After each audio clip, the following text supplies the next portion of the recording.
Baptisia in this group? ఆర్నిక వేరే గ్రూప్లో చదువుదాం. ముందు బ్యాప్టిషియాను పైరోజన్ చదువుదాం. దీని గురించి కంటిన్యూషన్ గ్రూప్. ఎందుకంటే బ్యాప్టిషియాను ఇది ఒకలాగే ఉంటాయి. క్రోటాలస్, లెకసిస్, నీలాంతస్ ఇవన్నీ ఒకలా ఉంటాయి. So we will start the study of Baptisia in Baptisia-Materia Medica. Baptisia is suitable for acute diseases. It is principally a short-acting medicine suitable for complaints that are not long-lasting. So far as we know, it is not an antipsychotic, does not go deep into the life. All of its acute diseases and complaints have the appearance of zymosis like scarlet fever, diphtheria, typhoid and gangrenous complaints. There is one thing that is unusual about it. It brings on this septic state more rapidly than most other remedies.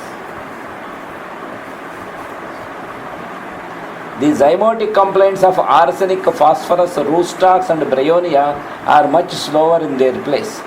But Baptisia is suitable for typhoids that come on rapidly, and hence it is not so often suitable in idiopathic typhoids. Normally, people may think that it is specific for typhoid. And there is when Vidal test is positive, many people they will give Baptisia, but it is not like that. There are many remedies.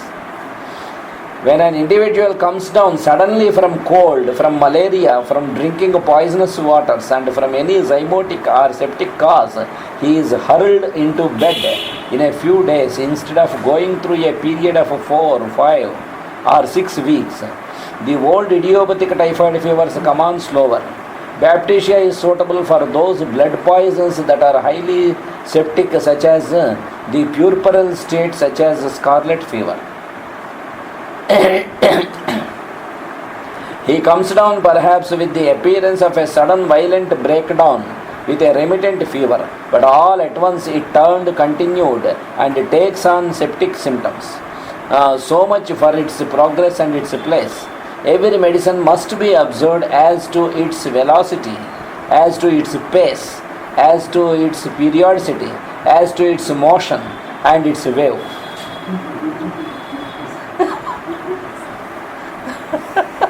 ఆ మొట్టమొదటి పేరాలో మొత్తం ఇచ్చేస్తారు క్యాంట దగ్గర సారాంశం రక్తాలు. We get that by looking at the symptoms.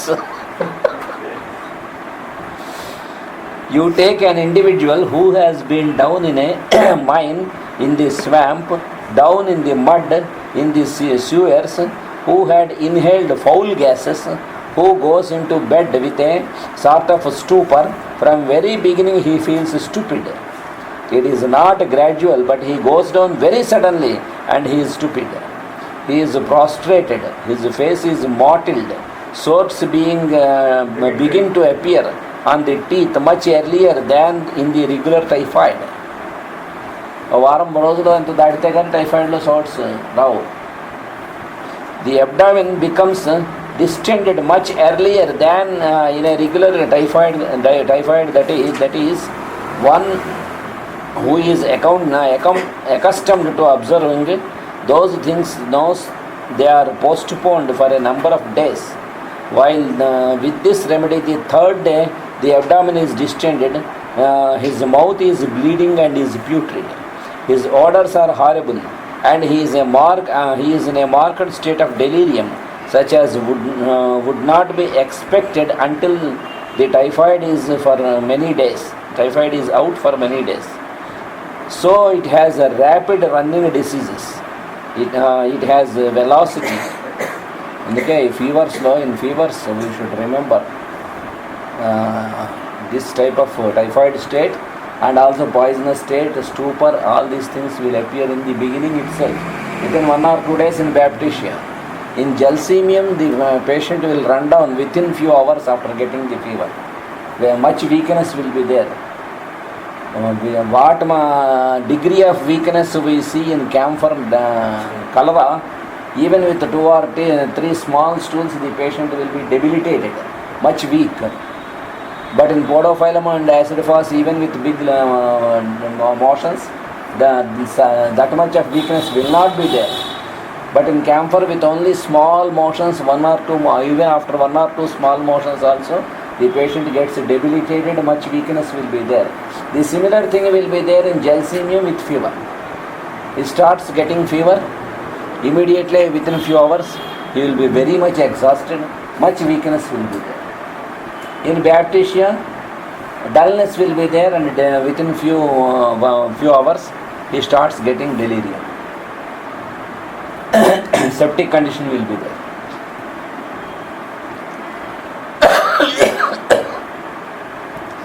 That is, he is going down toward death rapidly.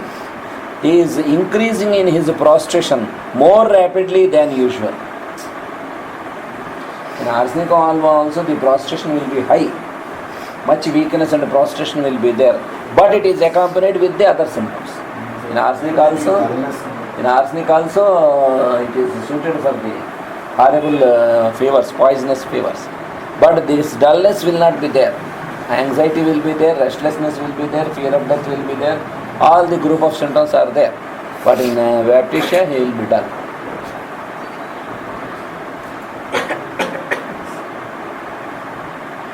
He is increasing in his prostration more rapidly than usual. It is not a gradual decline of days and weeks. He goes into a state of stupor. When aroused, he takes on delirium. It does not matter whether it is scarlet fever or typhoid fever or septic surgical fever or a puerperal fever or what. Any fever may be there, but this group of symptoms will be there.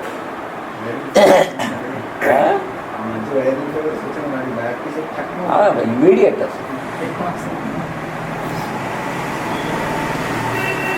He has a fever, and if you look at him and talk to him and turn him over and rouse him up and make him realize that you want to say something to him which is difficult, he gives you the impression that he has been a big drunk.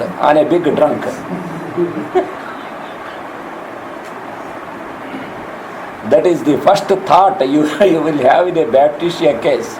His countenance is distorted. It is bloated and purple and mottled. That Ilanthaslo face istadu. Blood oozes from the mouth. You have seen the distorted countenance of drunkards, and it is like an old drunkard. అసలు ఆ expression డ్రగ్స్లో ఎలా ఇస్తాడో ఎగ్జాక్ట్గా అసలు అది ఎంత కరెక్టో ఒకసారి పాపం ఒక 2 కేసుల్లో చూశాను. లోకోమోటార్ అటాక్సియా కేసెస్లో సెరిబెల్లార్ డీజనరేషన్ వచ్చి వాళ్ళు అసలు చూస్తే వాడు తూలిపోవడం, నడవడం, ఆ కళ్ళు, ఫేస్ అని చూస్తే వాళ్ళకి అసలు చాలా నుంచి డ్రింకింగ్ అలవాటు ఉందని అనిపించేలాగా ఉన్నారు. వాళ్ళ కళ్ళు ఎర్రగా ఉన్నాయి, ఫేస్ ఉబ్బిపోయింది, నడిస్తే ఇలా తూలిపోతున్నాడు. పాపం వాళ్ళు గోలు పెట్టారు. చెప్పినా వినిపించుకోరండి ఎవరినో. మాకు ఏ రకమైన బ్యాడ్ హ్యాబిట్స్ లేవు, కానీ ఇలా చూస్తే ప్రతివాడు నీకు తాగుడు అలవాటు ఉందని అడుగుతున్నాడు, చంపేస్తున్నారు. చాలా ఘోరంగా ఉంది. మాకు ఏ అలవాట్లు లేవు, కానీ డిసీజ్ వచ్చినప్పటి నుంచి రాయితే ఉంటాయి. 2 కేసులు చూసాను. చాలా పిటీబుల్ పాపం.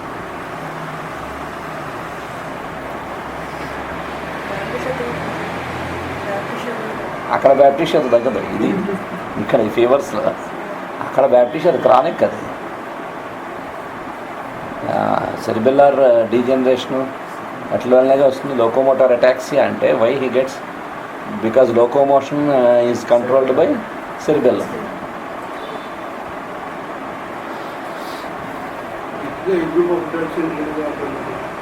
వాటిల్లో ఓపిఎమ్, తర్వాత లెకసిస్, అవన్నీ ఇండికేట్ అవుతాయి. చూస్తే అలాగే ఉంటాయి క్రానిక్గా. అది ఒకరోజు వచ్చేది కదా.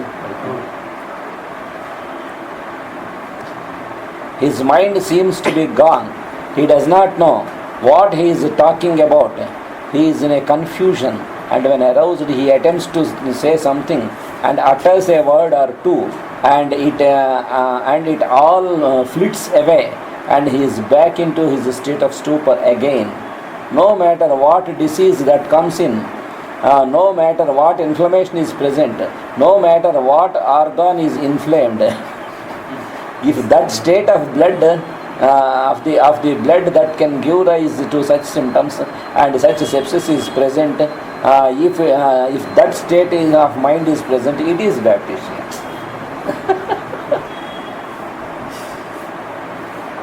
All of the discharges are putrid.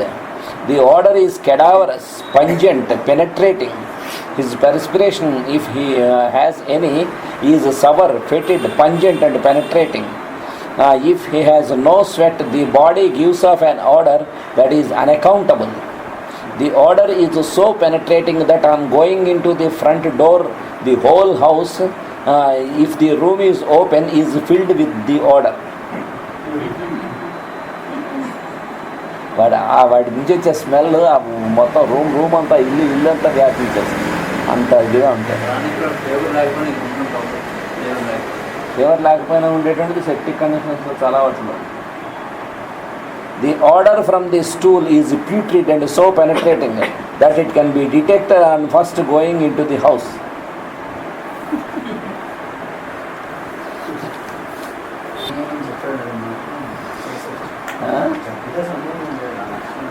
అదే ఎంత క్లియర్గా చెప్పాడు అసలు, ఎవ్వడు చెప్పడు. ఎవ్వరి మెటీరియల్ మెడికాలోనూ కూడా ఎంత క్లియర్ కట్గా పేషెంట్ చాలా బాగుంటుంది. ఇలా వచ్చారు అక్కడికి నాకు సార్ మీరేనా పోస్ట్ స్టేషన్ సార్, సరే కూర్చొని మందు వేస్తాను.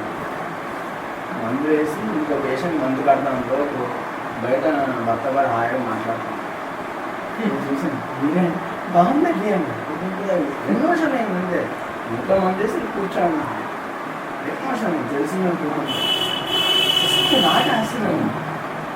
చాలా హాయి మాట్లాడుకుంటాం. అలా పెట్టాను ఆవిడ కూర్చొని మాట్లాడుకుంటాం. బాగున్నాడు, తగ్గిందండి అన్న. మనకే అనుమానం వస్తుంది, ఇంత తొందరగా తగ్గిందా. కేసులో అంతా లక్ష్మస్తే అలాగే వచ్చేస్తున్నారు అమ్మాయికి ఫిట్స్, అలాగా ఫిట్స్ వచ్చేస్తున్నాయి. అప్పుడు 4 hours 5 hours నుంచి ఫిట్స్ వస్తూనే ఉన్నాయి.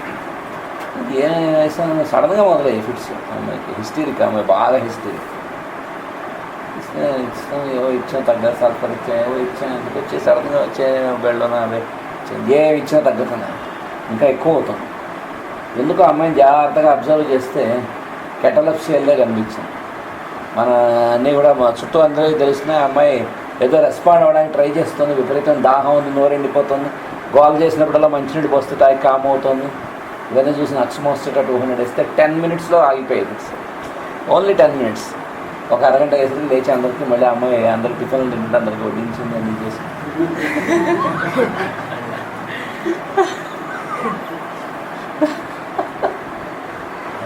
ఆ రెమెడీ అసలు ఎలా ఇస్తాడో వాడు. నీకు అంత అంత షూర్ అండ్ దీనిగా థెరపటిక్స్లో ఇచ్చేది ఆయన ప్రొడక్ట్స్ వడేమేకంలో థెరపటిక్స్లో గన్ షాట్ ఆయన రెమెడీ గురించి ఎక్స్ప్లెయిన్ చేశారంటే అది వేస్తే డెఫినెట్ అసలు ఇంకా తిరుగులేదు. ఎందుకంటే ఒకసారి మా సిస్టర్కి లంబార్ న్యూరాలజీ వచ్చింది. సడన్ వచ్చి అప్పుడు బాగానే ఉంది, శుభ్రంగా పొద్దున కూడా లేచింది, బాగానే వర్క్ చేస్తుంది, బాగానే ఉంది. పొద్దున 10:30-11 అయ్యేసరికి స్టార్ట్ అయ్యి అది స్టార్ట్ అవ్వడం విపరీతంగా వచ్చింది పెయిన్. ఆ బెడ్ మీద అట్నుంచి ఇటు కదలలేదు, ఒక్క మూమెంట్ ఇచ్చినా కూడా అసలు విపరీతమైనటువంటి పెయిన్. అలా కదలకుండా అలా పడుకుంటే బాగుంటుంది తప్ప ఏమాత్రం కదిలినా ఎక్కువ. సరే బ్రేనియా వేసి 200 వేసాను, ఏమి దిగుతుంది. 3 hours బ్యాక్ ఇంకో డోస్ వేసాను, ససేమిరా. తర్వాత 1 వేసాను. అంటే అప్పటికే సాయంత్రం పొద్దున 11 పడుకుంది, యూరినల్స్ కూడా లేవలేదు, ఏం తీసుకోవడానికి లేదు, కదిలితే నరకమే. రాత్రి 7 వరకు అంతే అలాగే ఉంది. బ్రెయిన్ 1 వేసాను అంటే ఎగ్జాక్ట్ మొడాలిటీ సరిపోతాను. ఇస్తున్నాను రెస్పాండ్ కదా, అయితే ఇలా కాదని చెప్పి రిడాక్స్ వడే మేకం తీసి చూసిస్తే ఇదే సిమ్టమ్స్ ఇచ్చాడు. ఎగ్జాక్ట్ అటు నుంచి ఇటు కదలలేడు, కదిలితే నరకమే, ఏమాత్రం మూమెంట్ ఇచ్చినా ఇదని చెప్పి ఇచ్చాడు. కోలోసింత్ ఇచ్చాడు. కోలోసింత్ 200 వేస్తే పావు గంటలో లేచి యూరినల్ స్పీడ్ వచ్చింది. ఏది పొద్దున 11 నుంచి అప్పుడు సాయంత్రం 7 వరకు అది కదలలేకపోయింది. కోలోసింత్ 200 వేసింది జస్ట్ 15 మినిట్స్కి. ఒకసారి మీరు నాకు సెట్ అయింది, యాక్సిడెంట్ అయింది, ఊపిరి ఆడుతున్నాను, పడిపోయాను. అక్కడి నుండే మీరు ఫోన్ ఫస్ట్ ఆర్మీగా వేసుకోండి. కొన్ని ఊపిరి సెట్ అయింది కానీ బ్లడ్ మ్యాన్ కదలలేదు. కానీ కోలోసింత్ పోయింది. చేసి 10 నిమిషాలు ఫస్ట్ టైం. ఇది ఎక్కడ నేను గురుగారు పెట్టాను మొత్తం కింటుంది. ఫస్ట్ నేను కోలోసింత్ దీంట్లో వాడడం ఒకటి మా సిస్టర్కే వాడా. అది ఎక్కడి నుంచి చూసాను, రిలాక్స్ వాడండి. పావు గంట వేసి యూరినల్ స్పీడ్ వచ్చాక పడుకుంది, మళ్ళీ ఎక్కువ అయిపోయింది. మళ్ళీ ఇంకో డోస్ హాఫ్ అన్ అవర్లోనే ఇంకో డోస్ వేసాను. అంతే. ఇంకో ఆ రోజు నుంచి ఈ రోజు వరకు ఇంకెక్కుపోతాను కదా. 1973లో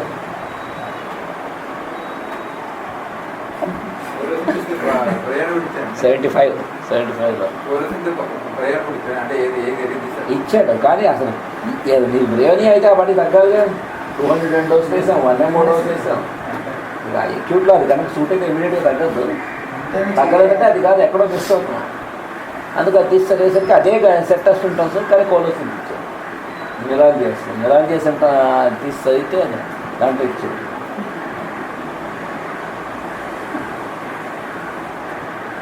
ఇక్కడికి అలాగ మాట్లాడుతున్నాడు కుర్రాడు. అప్పటిదాకా అందరం కూర్చొని మాట్లాడుతుంటే వాడు బాగానే వాడు ఇంకా చిన్న కుర్రాడు, వాడు గెలుతున్నాడు, బాగానే మాట్లాడుతున్నాడు. సడన్గా వచ్చి ఆయాసం మొదలైంది వాడికి. గోల పెట్టేస్తున్నాడు, ఆయాసం ఏంటంటే ఆయాసం రాను ఇదంతా పట్టేస్తుంది, ఊపిరి పీల్చనేయటం లేదు, ఇలా పట్టేస్తుంది మొదలుపెట్టాడు. పీల్చలేకపోతున్నాడు పేరెంట్గా. ప్రాక్టీస్ చేయాలా ఏం చేయాలి అని చూస్తున్నాడు. రాను ఇంకా ఎక్కువైపోయాడు. సుప్రమేట్ 200 వేస్తే 5 మినిట్స్ వేసి మొత్తం తగ్గిపోయింది. మళ్ళీ పావు గంట వేసి తిప్పాడు. శుభ్రం గెలుతూ ఆడుతున్నాడు.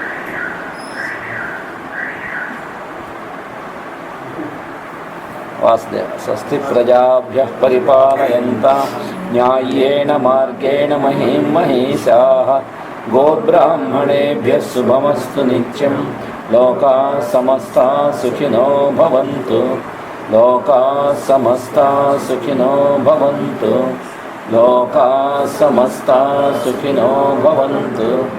ఓం శాంతి శాంతి శాంతి. వాసుదేవ.